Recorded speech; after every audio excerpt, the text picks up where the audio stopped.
চাইলাম বাসে দিলাম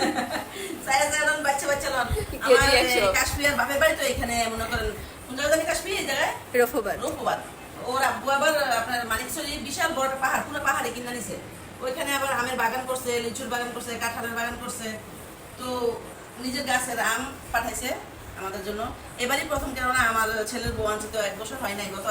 আমের সিজনের পরে আনছি তো এইবারই প্রথম মানে আমাদের বাসায় মানিকচুরি থেকে আম আসছে অনেকগুলো আম তো আনা আসলে আনা যায় না ওদের তো বিশাল বাগান আনা যায় না অনেক দূর তো মানিকচুরি এইখানে না আমাকে শহরে তা আমার ছেলে গেছে কালকে আমার ছেলে গেছে বিয়ে গেছে নিজের হাতে আমার ছেলে আম বাইগা আনছে তারপরে এখানে লিচু পাঠাইছে নিজের গাছের কাঁঠাল পাঠাইছে গাছের তারপর আনারস পাঠাইছে তাও মনে হয় এটা ওর চাচার চাষের ওর চাচার লাগাই সেখানে ড্রাগন ট্রাগনও হয় আমরা গেছিলাম গত বছর এই আবার যাবো ইনশাল্লাহ আঙ্কেলের কইছি কোন প্ল্যান করলে ঈদের পর পরে তো সবাই মানে আপনাদের সাথে শেয়ার করলাম যে আমার ছেলের শ্বশুর বাড়ি থেকে কি আসছে এটা তাদের নিজের গাছের এটা কোনো ইয়ানা কিনা না সব নিজের গাছের নিজের বাগানের ফল বছরের প্রথম মেয়ের বাড়িতে পাঠাইছে কেমন হলো সবাই বলবেন হ্যাঁ